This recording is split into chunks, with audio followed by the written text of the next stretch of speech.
বন্ধুরা নমস্কার। আজকে আপনাদের জন্য নিয়ে এসেছি সত্যিকারের গল্প, ভানঘরের ভুতুড়ে দুর্গ। আপনারা জানেন আমাদের দেশে রাজস্থানে ভানঘরের কেল্লার কথা নিশ্চয়ই কেউ শুনেছেন। যদি বা কেউ না শুনে থাকেন তাহলে শুনুন সত্যিকারের ভুতুড়ে দুর্গর সেই ঘটনাগুলো, যা নিয়ে আজকে ভানগড়ের ভুতুড়ে দুর্গের কথা আমি আপনাদেরকে বলতে চলেছি। ইন দ্য ইয়ার 1573, মানে 1573 সালে রাজা ভগবান দাস এই দুর্গটি তৈরি করেছিলেন তার ছোট ছেলে যুবরাজ মাধব সিংয়ের বসতবাড়ি হিসাবে। রাজা তার ছেলেকে খুবই ভালোবাসতেন। এই মাধব সিং ছিলেন আকবরের প্রধান সেনাপতি রাজা মান সিংয়ের ছোট ভাই। আকবর যে ভারতের সর্বত্র এক বিশাল সাম্রাজ্য বিস্তার করেছিলেন সেটি শুধু সম্ভব হয়েছিল এই মান সিংহের সাহসিকতার জন্যই। কিন্তু ভগবান দাসের দুর্ভাগ্য, এই দুর্গটি তার বংশধররা বেশি দিন ব্যবহার করতে পারেননি। নিশ্চয়ই আপনাদের মনে প্রশ্ন জাগছে এই কেন এমন ঘটনা ঘটে গেল।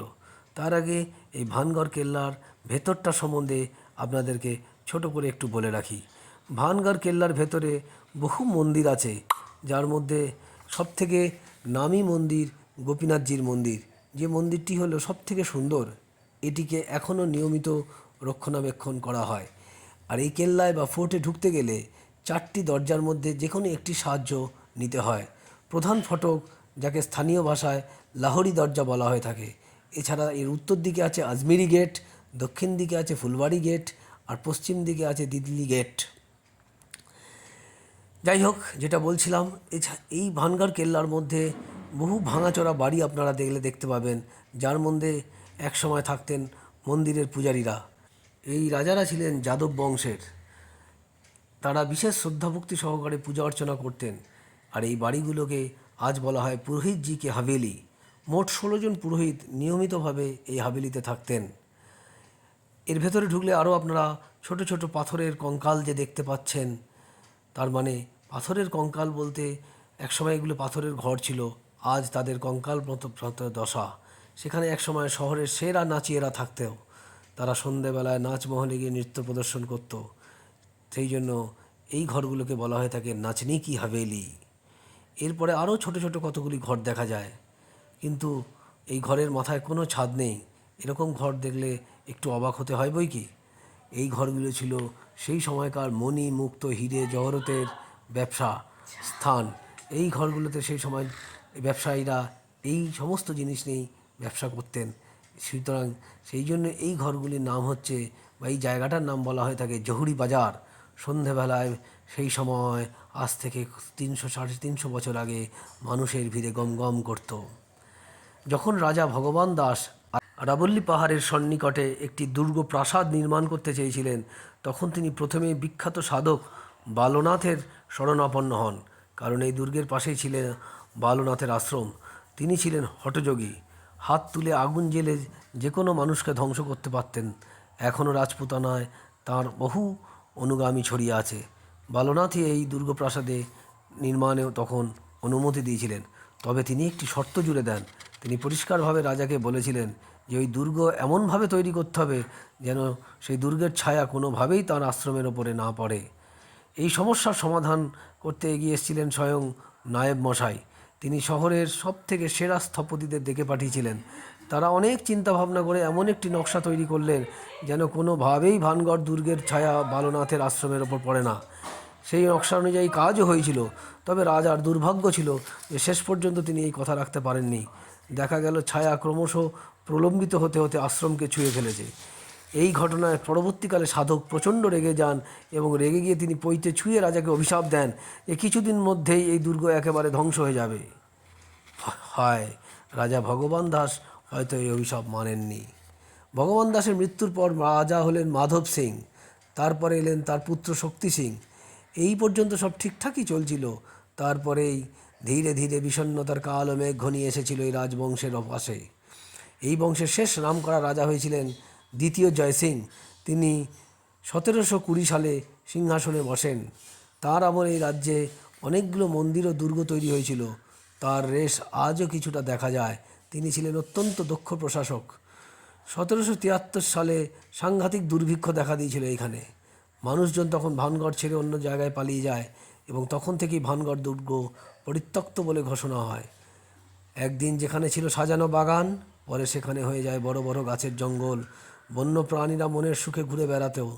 রাতের অন্ধকারে শেয়ালের চিৎকার শোনা যায়, গাছে গাছে বাদুড় ঝুলত, সাপের হিসির শব্দে হয়তো সবাই ভয় পেয়ে যায়।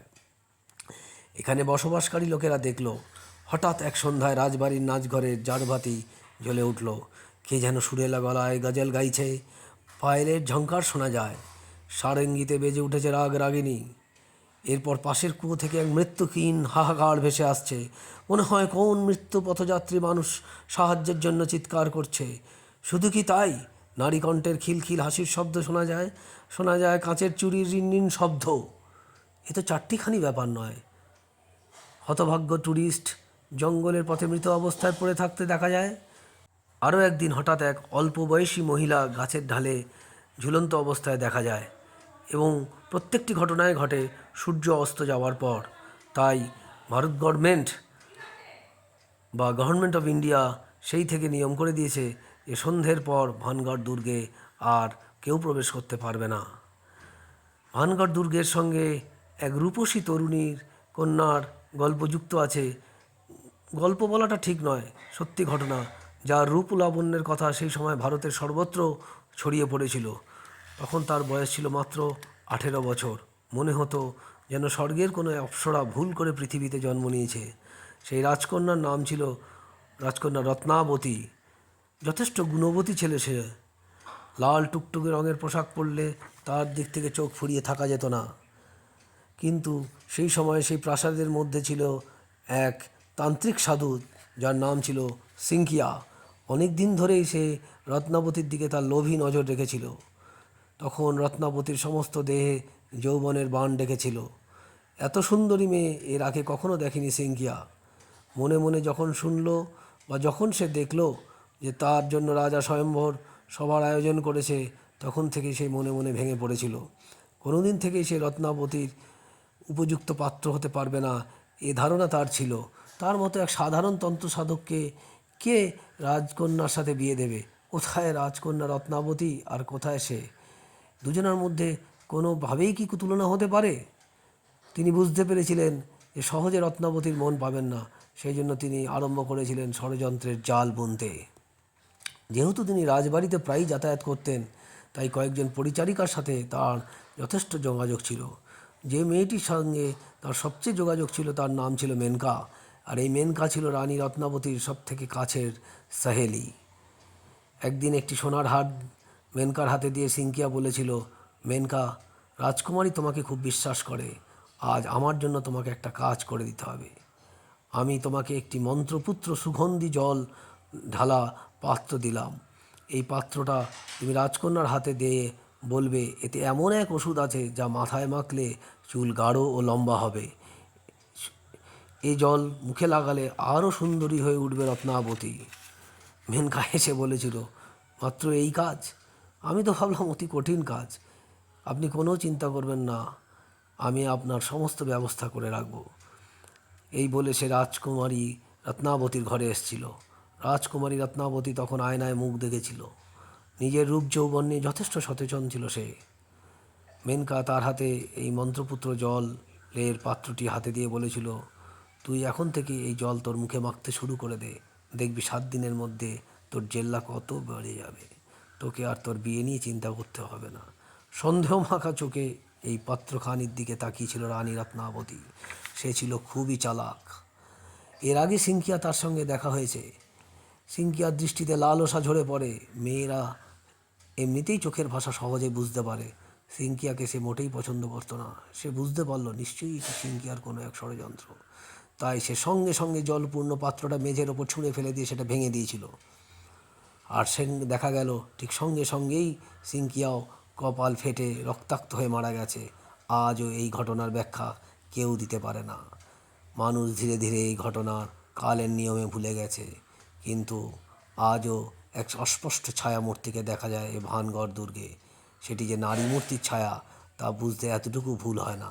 মনে হয় সেই নয়তো সেই রাজকন্যা রত্নাবতী। কখনো কখনো সিনকিয়াকেও দেখা যায় অলিন্দের পথ ধরে হাঁটতে। সে নাকি আজও তার প্রিয়তমকে খুঁজে বেড়াচ্ছে। এছাড়াও হয়তো আপনাদের মধ্যে আরও দুটো প্রশ্ন জেগে উঠতে পারে। ভানগড়ের কেল্লার নাচমহলে হঠাৎ কেন জ্বলে ওঠে আলো? কেনই বা কোনো এক নর্তকীর নুপুরের নিক্কণ বা পায়েলের ঝঙ্কার শোনা যায়? বা ওই ভানগড়ের কেল্লার মধ্যে যে বিরাট কূপটি আছে, তার মধ্যে কোন আত্মার বন্দী আছে যে মৃত্যুমুখী আর্তনাদ আকাশে বাতাসে ভরিয়ে তোলে? তাহলে ফিরে যাই আজ থেকে 350 বছর আগে আরেকবার সেই ভানগড় কেল্লায়। তখন এখানকার রাজা ছিলেন হুকুম চাঁদ। ভারী সাত্ত্বিক মানুষ ছিলেন, কিন্তু তাঁর ছেলে রূপকুমার ছিলেন একেবারে বিপরীত স্বভাবের। অল্প বয়স থেকে সে ছিল অত্যন্ত উচ্ছৃঙ্খল প্রকৃতির। তারুণ্যের প্রথম প্রহর থেকেই মদ আর মেয়ে ছেলের প্রতি তার ছিল শুধুই আকর্ষণ। প্রতি সন্ধ্যায় নাচমহলে আলো জ্বলে উঠত। রূপকুমারের পেয়ারের বাইজির নাম ছিল রানী ময়নামতি। অত সুন্দরী তবায়েব ছাড়া ভারতে আর কেউ ছিল না। রূপকুমার অনেক টাকা দিয়ে তাকে কিনে এনেছিল। এমনিভাবেই দিন কাটতে থাকে। ময়নামতি হয়তো ভেবেছিল রূপকুমার তাকে বিয়ে করবেন। বোকা মেয়ে! রাজার তবায়েবকে কি কেউ স্ত্রীর মর্যাদা দিতে পারে? কিন্তু সে নিজেই রানীর আসনে বসিয়েছিল। বিপদ ঘনিয়ে এসেছিল এইভাবেই। ময়নামতি বুঝতে পেরেছিল সে সন্তানের মা হতে চলেছে। মাঝ রাতে রূপকুমারের ঘুম ভাঙিয়ে এই শুভ সংবাদটা সে শোনাতে গেছিল। কিন্তু সংবাদ তার কাছে শুভ হতে পারে, কিন্তু রূপকুমারের কাছে ছিল এই খবরটি অত্যন্ত সর্বনাশা। সে ঠাস করে এক চড়ই মেরেছিল রানী ময়নামতির গালে। ময়নামতি একেবারেই নাছোড়বান্ধা। সে তখনই এটাকে নিকাশ করার চেষ্টা করে, কিন্তু ময়নামতি তখন 8 মাসের অন্তঃসত্ত্বা। রূপকুমার রাগে টানতে টানতে ময়নামতিকে নিয়ে গেছিল পাশের ছাদে। তারপর এক পৈশাচিক প্রবৃত্তি নিয়ে এসে ময়নামতিকে ছাদের পাঁচিলের ওপর থেকে ঠেলে ফেলে দিয়েছিল গভীর খাদের মধ্যে। রাতের প্রহরীরা এসে ছুটে সবিস্ময়ে দেখল ময়নামতির রক্তাক্ত মৃতদেহ ঘাসের ওপর পড়ে আছে। কিন্তু কারও কোনো সাহস ছিল না এ রাজা বা রূপকুমারকে কিছু বলতে পারে। রাতারাতি ময়নামতির লাশ গায়েব হয়ে গেছিল। লোকে বলে থাকে এখনও ময়নামতির অতৃপ্ত আত্মা ওই দুর্গের মধ্যে ভেসে বেড়ায়। তাই হয়তো মাঝরাতে হঠাৎ নাচমহলের আলো জ্বলে ওঠে। কানে ভেসে আছে নূপুরের নিক্কণ অথবা পায়েলের ঝঙ্কার।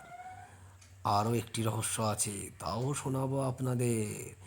এর সঙ্গেও একটি দুঃখজনক ঘটনা ঘটে আছে। বেছে বেছে মোহন সিং নামের এক ভালো যুবককে রাজকুমারী পদ্মাবতীর দেহরক্ষক হিসাবে নিযুক্ত করা হয়েছিল। মোহন সিং সেই সময়কার সবচেয়ে বলিষ্ঠ চেহারার অধিকারী ছিল। তার হাতে ছিল বল্লম। সে রাত ঘুরে ঘুরে জেগে জেগে রাজকুমারীকে পাহারা দিত। কিন্তু কে বলতে পারে কখন তাদের মধ্যে মন দেওয়া নেওয়ার এক পালা ঘটে গেছিল। শেষ অবধি সেই খবর যায় তখনকার রাজা জয়ন্ত রামের কানে। রাজা বুঝলেন এই কাঁটা উপড়ে ফেলতে হবে। পদ্মাবতী তার একমাত্র কন্যা। রাজা তার বিশ্বস্ত অনুচরদের ডেকে পাঠিয়েছিলেন। ঠিক করা হলো মোহন সিংহকে যেভাবেই হোক ওই বিরাট কুয়োটার ধারে নিয়ে গিয়ে ফেলে দিতে হবে। তারপর একদিন রাতে হাত পা বেঁধে কুয়োর জলে মোহন সিংহকে ফেলে দেওয়া হলো। মোহন সিং সেদিন বর্ষা হাতে যেমন পাহারা দেয় সেমনই দিচ্ছিল। হঠাৎ জনাদশেক কালো মুখোশ পরা দস্যু তার ওপর ঝাঁপিয়ে পড়ল। তার চোখে ঠুলি পরিয়ে দেওয়া হয়েছিল জোর করে। মোহন সিংহ ছিল কিন্তু অত্যন্ত বলিষ্ঠ চেহারার অধিকারী। চোখে দেখতে না পেলেও সে এলোপাথারি ঘুষি এবং তলোয়ার বা বল্লম চালাচ্ছিল। কিন্তু সংখ্যায় বেশি থাকায় মোহন সিং বেচারা কিছুই করতে পারেনি সেই সময়। তার দেহটা কাঁধে চাপিয়ে বিশাল কুয়োর মধ্যে ফেলে দেওয়া হয়েছিল। আজও মোহন সিংয়ের অতৃপ্ত আত্মা সেই দাঁড়ার মধ্যে ঘুরে বেড়ায়। লোকে মনে করে এখনও বেঁচে আছে সে, তাই বোধহয় উপরে উঠে আসার চেষ্টা করে। আস্তে আস্তে সূর্য নেমে আসছে। সূর্য ক্রমশ আরাবল্লী পর্বতের দিকে হাঁটতে শুরু করেছে। চারিদিকে কেমন একটা অন্ধকার ঘনিয়ে আসছে। আর কিছুক্ষণ পরে চিরবিদায় জানিয়ে দিবাকর অস্ত যাবে। ঘন অন্ধকারে মুখ ঢাকবে ভালোবাসার পৃথিবী। গাছের ছায়া ক্রমশ প্রলম্বিত হতে হতে আঁধারের বুকে মুখ ঢাকবে। আর তখনই শত শতাব্দীর নীরবতা ভেঙে মুখ ঢাকবে অতৃপ্ত আত্মারা। কেমন লাগলো আপনাদের? যদি যেতে চান একবার ঘুরে আসুন রাজস্থানের ভানগড় কেল্লা। যদিও গভর্নমেন্ট অফ ইন্ডিয়া সন্ধ্যের পর আজও সেখানে কাউকে ঢুকতে দেয় না। নমস্কার, ভালো থাকবেন, ভালো রাখবেন।